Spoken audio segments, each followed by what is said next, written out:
If somebody pays the price, yeah. What's the price? $28.5 $28.5 billion. million. I don't think there is a $28 billion property. Not yet. Not yet. That might be your next home. Property in space. I'm actually developing a space hotel. Of course, because what billionaire wants to stay on Earth? You all want to get off this planet. No, it's getting everybody else off. But you want to... And that's, I think, the attempt that... I'm so sorry, Joey. Joey. Yeah. You know, Joey, I've purposefully relying completely on Lauren and what she knows about you because I hazard a guess that you've had some trouble. Yeah. And you know, I don't know anything about you at all. Zero. Yeah. Other than you know about everyone. Other than that, your parents were born in you were born in Pasadena, and they're still there, and you think it's a foreign country when you live in WeHo. Right? I mean, depending on traffic, it could take a long time to get there. That's very true. Yeah. So, other than that, what's your trouble, son? Well, let me just introduce our guests, which you have so kindly already enjoyed the conversation. Joey Ryan was a professional wrestler. I met him during one of a show, basically. Lucha Vavoom. You did Lucha Vavoom. I did a story on you. Yeah, and that was really when you were up. You were soaring star, and obviously I have a great eye for talent, so I saw that early on. That was back in 2012, and we've remained friends since then. Yeah. But tell us what happened in June of 2020. Okay. Well, in June of 2020. I guess I can maybe start a little bit earlier than that.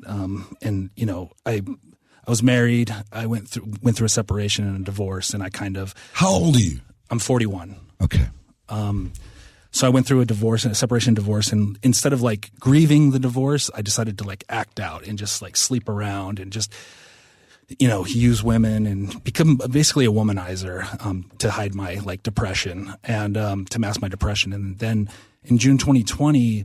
There were several women who came out and said that, I was harassing them sexually or assaulting them sexually. And it really, there was no legal charges or anything. It was all just internet stuff, all just Twitter stuff.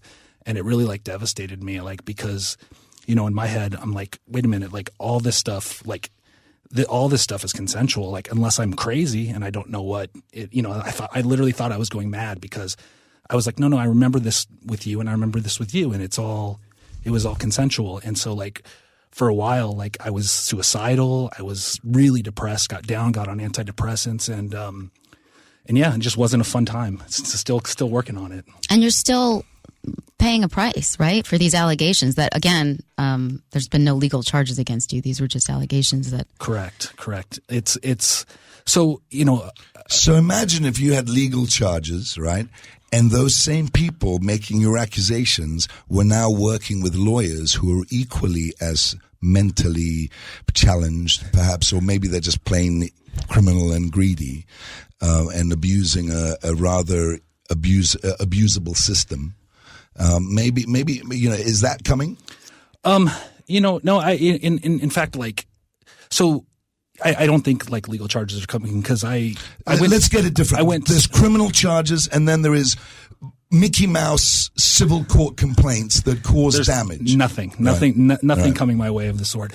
Because thankfully I'm a text hoarder, so I don't delete any messages. So, after a while I looked on my phone and I saw all these text messages from these women who were saying these things about me, and one of the women, she actually sent me a text thanking me for getting her consent.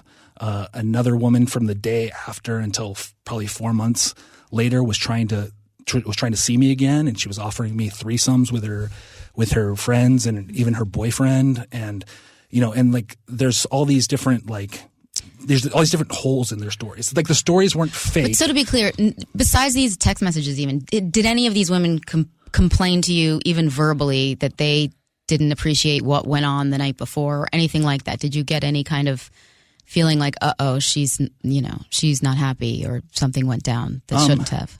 So one of the women asked to stop when we're in the middle of having sex. She said she wanted to stop, but then we stopped, right? So I had consent until consent was taken away, and then we didn't do anything. But she didn't make it seem as if she was. Is that Oh, I thought that was the dog. I mean, It was it's Alfie. unbelievable, isn't it? It's unbelievable, the nuance of this nonsense. There are profound differences between relations that in time can become anything you want to become if you take a point of view.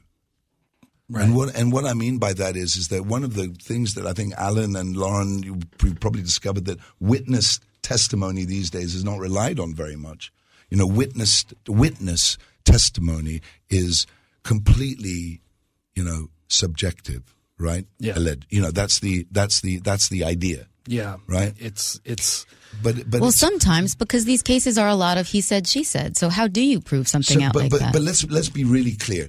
These cases, we're talking about civil cases, which in America, and I compare this to the UK legal system, right, is very, very different. The gaping holes in these civil courts that are open for abuse are enormous and are rife with theater and fakery that is really not based on justice or truth, right? That is how this marketplace of law has evolved in California. And I speak from a personal point of view that has experienced at firsthand the skullduggery of this system and how it can be abused and how unconscionable practitioners of what I call warlord capitalism or criminality will just will destroy other people's livelihoods, other people's reputations, other people's whatever, purely for their own personal financial gain, regardless of the consequences. That exists very strongly in this legal system, not in the culture, in the system. See, I think we should talk about this because I think the culture is almost worse than the system. But you have a very unique experience that I really think that we should delve into for people that don't know your story, because yours is a lot different from Joey's. And not really. I think they, not well, really. no, they definitely they're almost combine. identical. They're almost identical. They just have different scales of color. Well, Exactly. that's a great cliffhanger. We got to take a break, but we want to hear a little bit about Alky's story, and maybe you guys can compare your stories. Lauren, you have a story. You I have a perspective. You do have a story, and you know what? I think it's a great opportunity for me to talk to somebody, because it's been a long time since I've talked to a woman about this sort of thing, other than my good woman. And That's what I'm here for. You're going to hear it all after the break. You're listening to Gervie's Law right here on Talk Radio 790 KABC.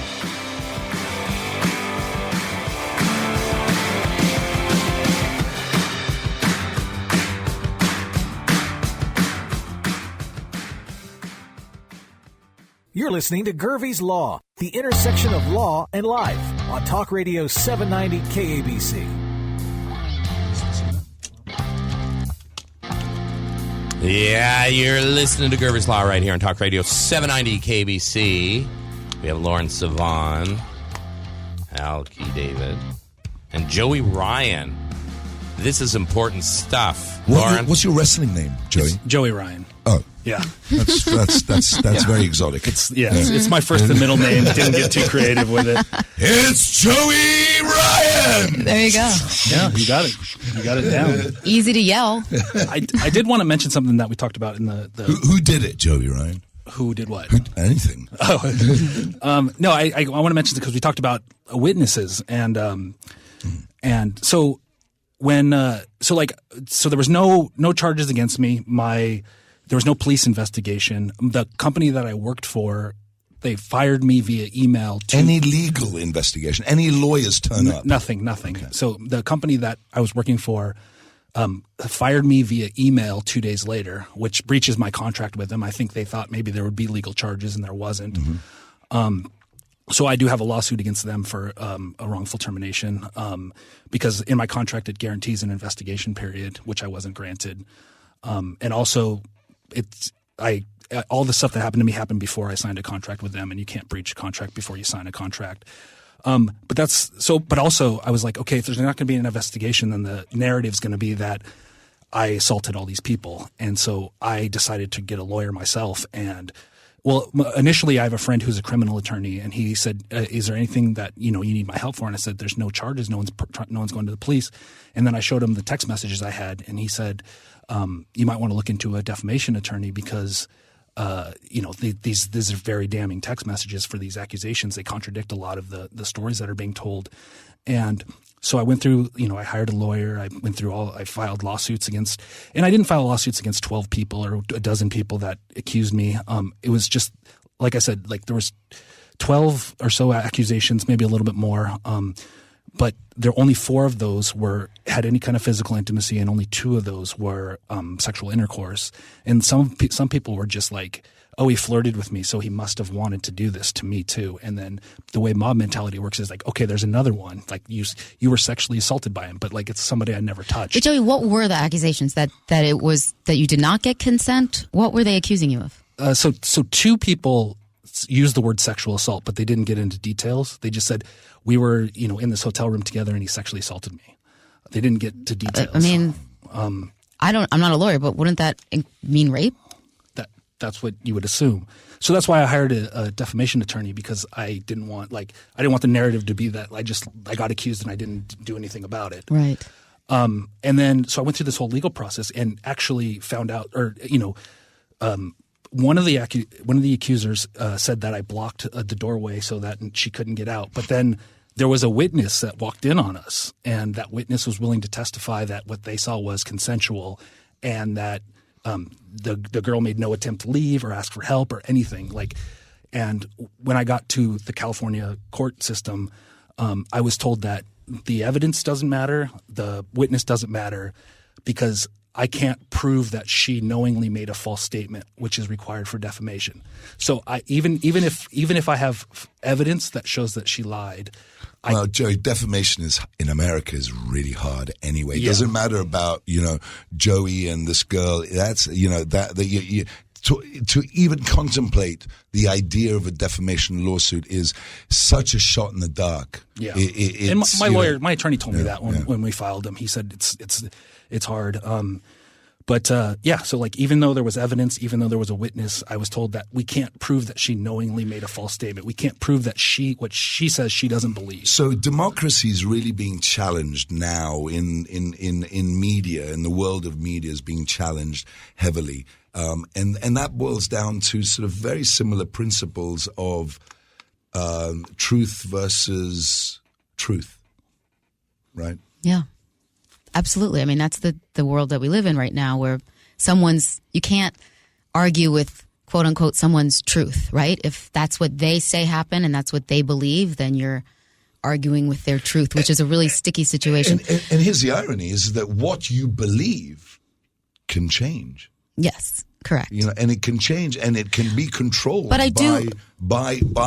professionals. Absolutely. But, Algie, and this is the difference I see between the two of you, and maybe you can correct me if I'm wrong here. Joey was a wrestler. He had started to make a name for himself. And so, you got divorced. You were seeing a lot of women, but you weren't anyone's boss. And in your words, you couldn't help anyone's career from the standpoint where you were, right? Right. I was running a show in Los Angeles, specific to Los Angeles, but that was the only there's thousands of wrestling shows, sure. And there's contracted companies. There's WWE, Impact Wrestling, AEW. So Lauren, but anybody who's a fan of wrestling or connected with wrestlers and in that world is going to look at Joe and think, well, he's a successful guy. He's a mover and shaker. Things are happening for him. So of course he's a target for whatever level of targeting. There is an assassin for everybody in this game.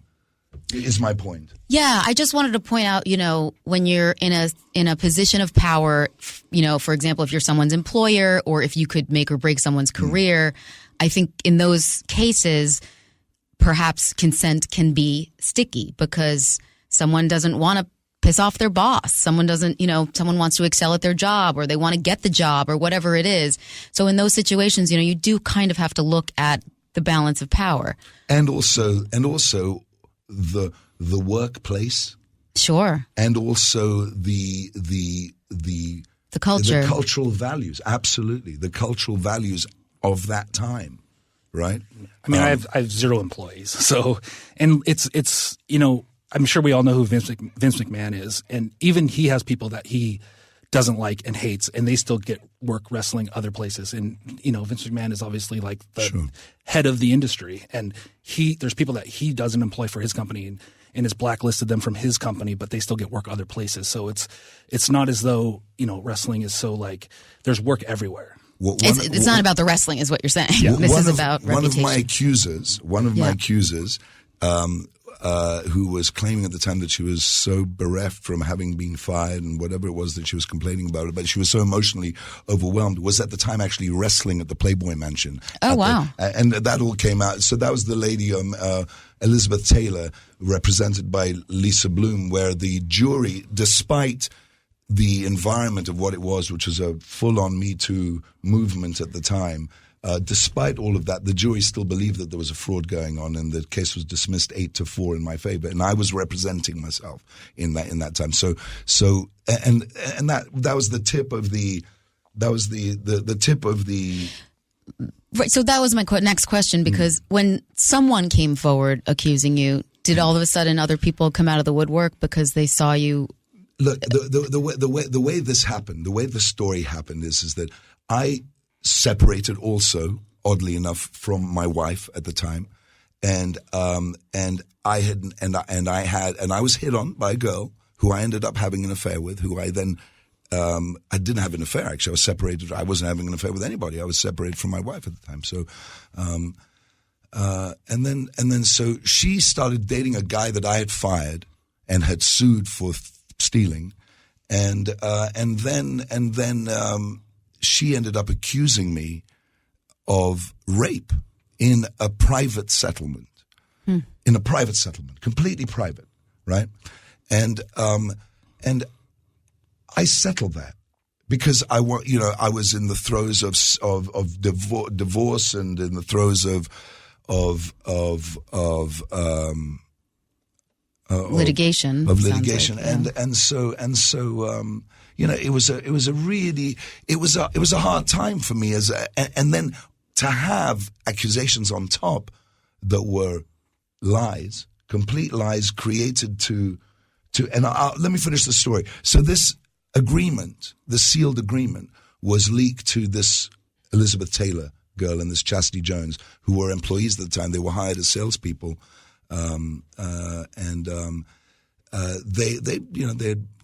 They were okay. They were okay at it. I mean, they weren't particularly great at it, but they were committed workers like everybody else. It was a good team, and then all of a sudden, it went from being a very, very secure, happy environment to being a sort of rife with accusations from this group of people that had been let go. They'd been let go because they hadn't performed, they hadn't done a good job, and it spilled over from this very private agreement that we had had. We'd had this very private agreement because I said, you know what, she accuses me of this. I was used to lawyers embellishing their complaints with unbelievable stuff. Like when I separated from my wife, all of a sudden I'm a child abuser. I'm a this, I'm a that. Anything that can color the court's opinion in these courtrooms, the lawyers will just do. They'll call you a rapist, a killer, a child abuser, or whatever, and just completely make it up, put it in there in the hope that shifts something. That's not a way to litigate. I mean, I suppose in some instances you have to have that kind of spectrum of truth. Right? You have to. Well, yeah, in many cases you do. Absolutely. Yeah, but I mean, it's easy to abuse that. It's easy to abuse that. That's the principle of law that has been completely obliterated, if it ever existed. And I think that's That's why I'm here. Because, I am one of the, women that came out in the Me Too movement, but I do worry about the pendulum that has swung too far. So in the next break, we're going to take a quick one. I think it's actually gone the other, and we can break that down because I think there's a big change. There's a big sea change in that around the world. I agree. Let's talk about it when we come back. You're listening to Gervie's Law. We'll be back.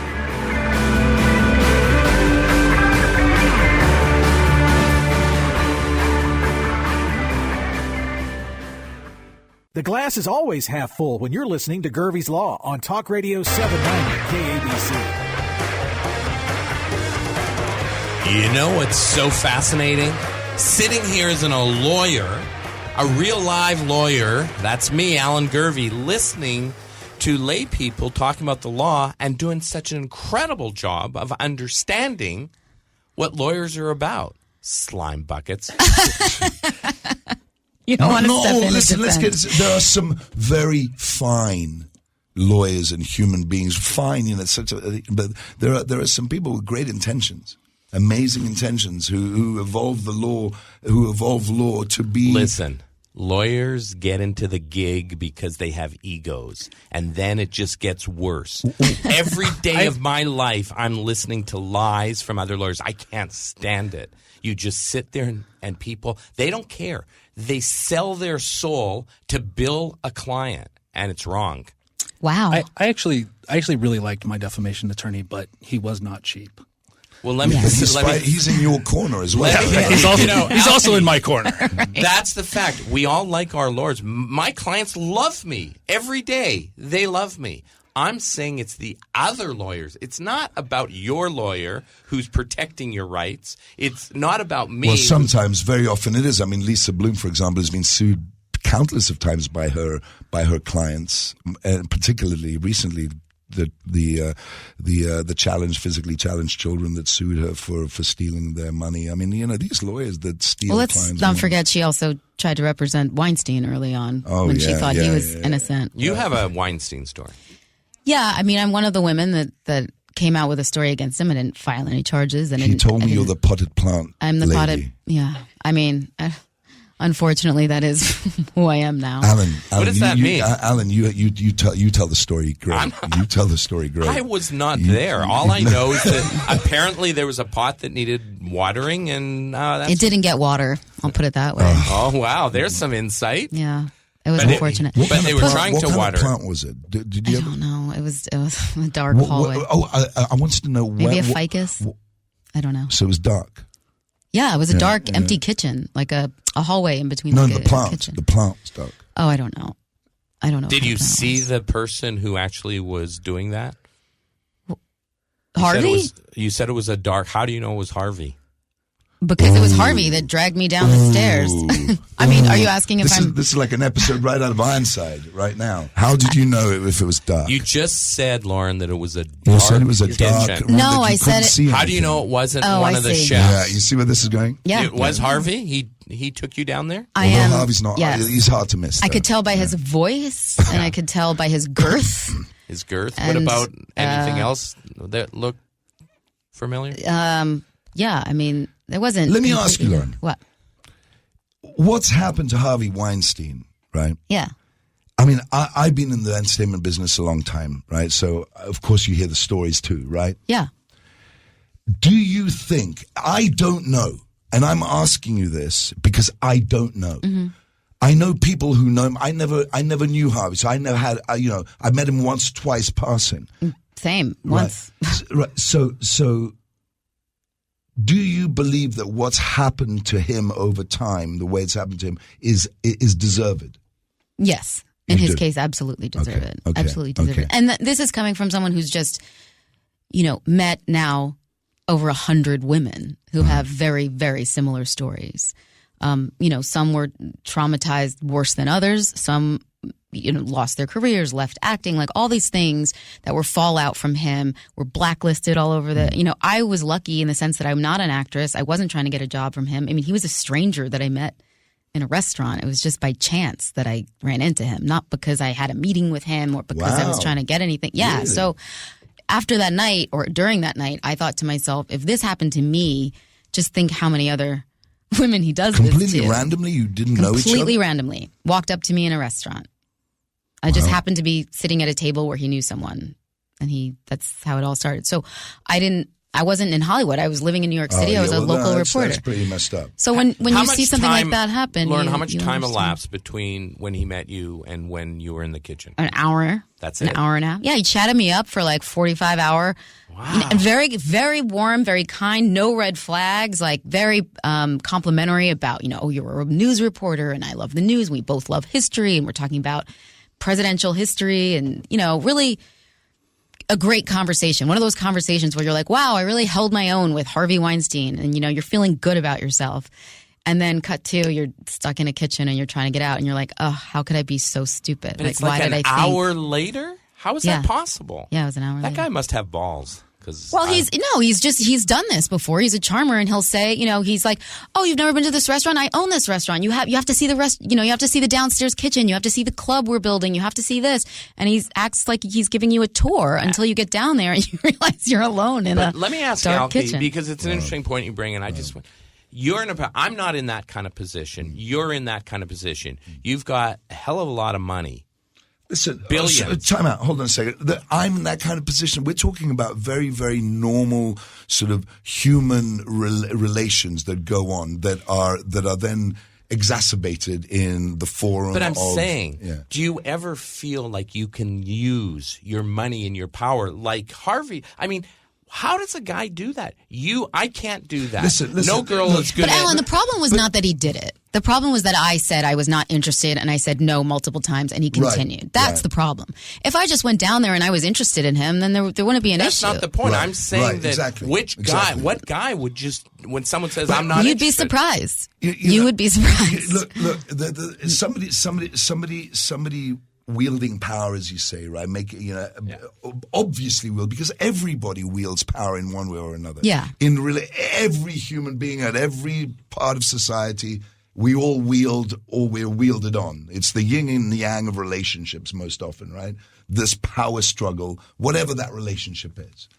So I mean, Joey and I discussed this too, because he, even though he might not be the boss of a company or in control of everyone's career, he's a colorful target. What are you talking about? He's a colorful target. But he it doesn't matter. You don't need to be a boss. But what I'm saying he's is, a good-looking guy. He is a good-looking guy. He's a wrestler, a profession, right? And so he's a target because if somebody's going to abuse legal law, he's perfect.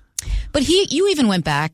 Because you've done some work on yourself since. Yeah. And you tried to think to yourself, did I manipulate anyone? Let me ask you a pointed question, right? Do you think that you had it coming to you?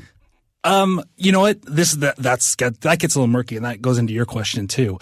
I recognize, and I'm not talking about them. So I'm not talking about the relationships that are skewed. Yeah. I'm talking about your karma or your. Yes. I definitely like. So, although I've never forced myself on anybody. I've never acted outside of consent. I've never threatened anybody. I've never been violent with anybody. I still was not very respectful to women. I would lie to them. I would use them. I would make them think we were going to start like a relationship, and I recognize that behavior. And this was a big wake up call for that. And I don't want to these women, I don't think they made these accusations because they were having a bad day. Like, I obviously rubbed them the wrong way. And I wanted to recognize that. And so I have done a lot of work, and a lot of people think I don't show remorse for like how I treated them. But, I entered myself into, SLAA, which is Sex and Love Addicts Anonymous, to figure out like why I needed the validation and why I needed, and it turns out that's essentially my addiction is like, I meet somebody, I assign them magical qualities. I think they're going to fix all my problems. And, I idealize them.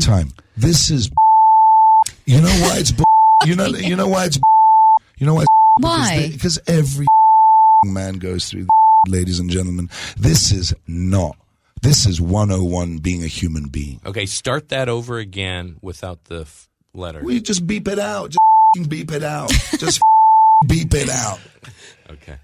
No, I think you are absolutely right on some level, and I think not some level, darling, not some level. And I can say but there's a words spectrum. Like darling, and I can say things like "oi, you beep." Right? I did it for you. There we are. Thank you. You're welcome. But Alki, don't you think that there's a spectrum? No, I don't. I don't. And you know what? And you just put the kibosh on freedom of speech. No. Yes, you did. And let me explain to you why. Because principally, human beings are what they are. And you know what you are. In your heart, you know what you are. You know what motivates you. You know what lies and deceit run in your heart, in your life. You know those times. Everyone has darkness in their life. Light and darkness. That's how we exist. We exist in the yin and the yang. We exist in the agony and the ecstasy. This is how we exist as creatures, right? This is what makes up our spectrum of vision, right? So, for a culture that is based on the notion, on the principle, so strongly built on these beautiful principles of freedom of speech. And that is what attracts everybody to America, right? What has happened is I'm going to break it down right now. What's happened in media in the last 20 years is a complete power shift and a complete power change, including the studio right here, right? Where it's really become so politicized and moved into political parties outside of the United States. And this has been going on for a very, very long time. And culturally, that is your argument now is the argument that has been so deftly covered so many principles of freedom of press, freedom of speech, have been so thwarted by this fake news blanket. It's like being given the keys to the Ferrari. America was the Ferrari of freedom of speech, and the keys were handed over. Don't cut me off here. No, I'm gonna take you to task on that point. We're gonna take after the law down. After the break, we will take a task. I know when it was changed. We're gonna stop talking Ferraris for a minute. We appreciate everyone's honesty. We're gonna be right back.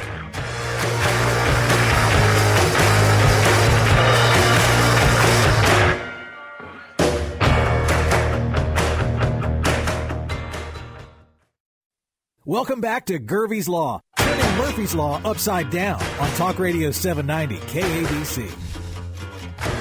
Yeah, we're back. We don't have a lot of time, but this is something else. This show, we got three really smart people here talking honestly, and I want to hear what they have to say for the last 12 minutes to conclude. I know, Alki, you had something to say before the break, and we had to cut you off. Have you ever been cut off before? No, I will completely ignore that happened. It didn't happen. No. Okay, go for it. I like that attitude. He just kept talking during the break. Exactly. So, no, listen, in 2015, a very fundamental law was changed here in America. It was a law at the FCC which allowed foreign ownership of broadcast stations, including Comcast Ventures, which owns 100 major American media properties, is primarily owned and operated by the CCP, the Chinese Communist Party, today in America. And everybody's mind is influenced from from COVID to whatever scamdemic media want to perpetrate in order to you think COVID is a I think COVID, of course COVID exists. Of course COVID exists. Of course COVID is an illness. Of course it does. I mean, it is yet to be isolated as a virus. It's still magically has yet to be isolated by anybody, but it certainly does exist, or at least it shows up on the fake PCR testing equipment made in China. I feel like we're getting off track, but okay. No, we're not. When that's a whole other show. But there's a very famous lawsuit going on right now by a guy called Rainer Fullmich, a former German prosecutor who is suing Kunaga, Pfizer, Volkswagen, and of course Deutsche Bank for perpetrating the PCR scamdemic. Did you know that? It's a very famous lawsuit. His name is Rainer Fullmich. You can look him up. He's done a worldwide lawsuit against these companies. This is a whole other show. But we'll get into it. Let's get this one wrapped up. Yeah. Joey Ryan. Yeah, I want you to make your point because let me actually make my point, and then it would be great if you could react to it. My issue here is I feel a sense of guilt sometimes because as much as I I think that the Me Too movement has allowed women to find their voices, has allowed women to stand up in places of work, in places where they were oppressed and abused for a long, long time. And so my problem with it is that there are innocent people that get... Stop. Boadicea, Queen Victoria. I mean, the list is endless. Joan of Arc. The list isn't endless. No, the list I mean, women have really only been in the workplace in the last 50 years, Alki. And you have to understand, you're a boss, and you can't understand, especially you probably because because of where you come from and your education and your wealth, and you can't understand what it's like to have a job, want to keep a job, and to not be able to say no to someone who's your boss or to someone who you work under. I cannot believe the nonsense that just came out of your mouth. How is it nonsense? You think that I don't suffer. You think that I don't have pain. You think that I never said you didn't. Yeah, I'm just saying. Yeah, you did. You can't possibly have the experiences that I have. Is what you said. That's what you said. Do you have that specific experience? Yeah, absolutely. I had a man attempt to rape me when I was a child. Sure. See? Okay. Sure. I did not know that. Yeah. Oh. But you immediately assumed that I am this. Or You're I'm right. That. I made the wrong assumption. Exactly. Okay. So in that situation, I'm like every other person listening in this room, lives the experience of life, and that is filled with every spectrum of experience you can imagine. So then, how can you say it's to have that feeling that you can't say no and that there's no way out? I didn't say that. You said that. No. I didn't say that at all. I try not to use that word, and I apologize. It's contagious. I know. One person says, I want to hear. Wait, I want to hear from Joey. I didn't say that at all. You assumed that. You know what? You assumed. Yeah. Did those words? Could you play that back? Did you hear me actually say those words? Save it for another show. Yeah, I didn't. No, I didn't. What did I say? My point is, I didn't realize you had that same experience, and it's that experience that I think is the good, positive change from the Me Too movement. That's what I think we both agree on here. The bad of it is that innocent people. The Alki Dave got touched is good. What is that? Is that now? Let me just say this: the point that both of you are making is we really don't know. Let me give some color. I was walking in London when I was 14 years old, and I was stopped by a guy who asked me to test underwear for children's clothing, and he touched my bum. Okay, and that freaked me out, and I ran away, and that was my experience. Okay, and one other time, some guy grabbed my on a motorbike. Right. That was another experience. Gay men have hit on me all my life. Yeah, men have hit on me all my life. As most gay men hit on other men all their lives. You know what? We can agree that we don't know what happens in a person's life. Absolutely. And maybe we shouldn't judge a person, male or female, because we don't know what's going on in their life now or what went on in their life before. Joey has done a lot of work on himself, and I want to hear right now, because I admire this. We all come to life with our experiences. He has worked on things. Where do you come out? Well, it would be easy for me to get bitter about it. Obviously, I can't get work in my industry at all. I've been blacklisted, and it'd be easy for me to have that attitude. Well, I was just acting like a normal man, and in a lot of ways, I feel like I was. But I grew up with influences like Zach Morris on Saved by the Bell and Sam Malone on Cheers, where they were manipulating women and they were making trophies out of women. And by the way, just a little disclaimer here. Yeah. I was the lawyer on Saved by the Bell and did Zach Morris's contract. Oh, nice. Mark Paul Gosselaar did all their contracts when they were minors. You did a good deal for them. I went to all the tapings, right. and I agree with you. When I look back and I'm thinking, what was Peter Engel, who's the executive producer, thinking when we were doing that show? Because it was totally abusive and it was inappropriate. Right, and that was my influence. And I started making women accomplishments and trophies. And it would be I said, it would be easy for me to get bitter about it. But rather than resist this change, I'm leaning into it and I'm saying, okay, if my behavior is a problem with the modern woman, then I don't want to live that way. I don't want to live bitter. I don't want to live upset. So, a few things like the SLAA program that I'm in now, is really helping me identify what my triggers are and why I think of women the way I do and what is ingrained in me.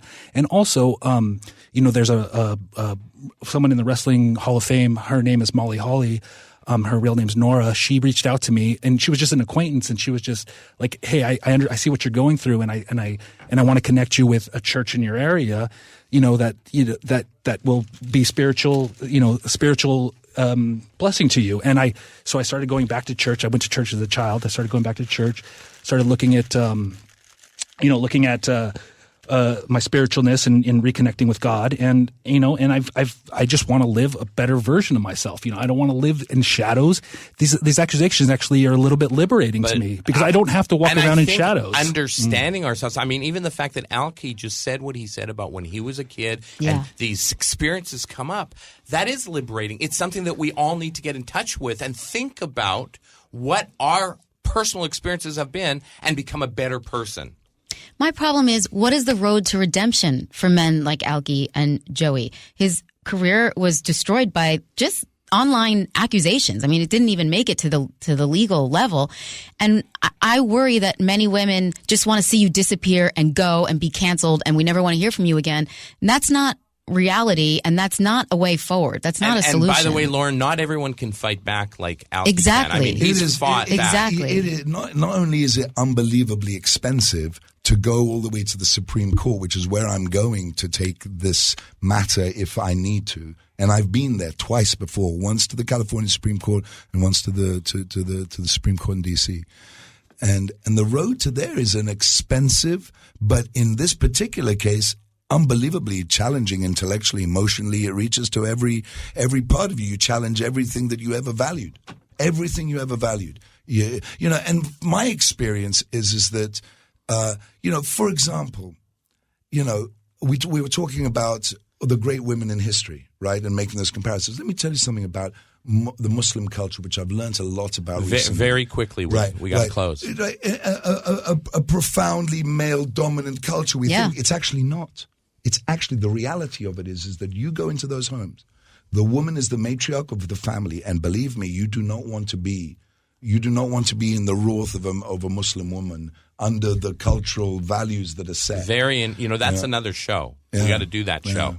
I want to thank everyone here, and Lauren, you can thank Joey. It's really been a pleasure. I really appreciate hearing it because all of us guys, I can't speak from a woman, but when I hear what you have to say, it hits home for a lot of us when we think about who we are, how we're trying to get better, and what our experiences have taught us. Absolutely. And I take my hat off. And it is not by becoming hermaphrodites that we're going to solve the situation. Well, to go back to Lauren's point, very true. Quickly to go back to Lauren's point really quick. Even if there's no redemption in the public, I've accepted that. My redemption and my second chances come from God. And I know not everyone believes in God, but it's become very important to my life to know that I'm forgiven and that God loves me. I'm really happy to hear that. Alki, close it out. Close it out. 30 seconds. Goodbye. This has been a great Gervais Law Show. Tune in next week, and we're going to have just another enlightening, exciting conversation. Thanks to all of you. Thanks, Alki, Joey, Lauren. Thanks, Alan. Thanks, Alan. Alan, thank you. Thank you. Thank you, Alan.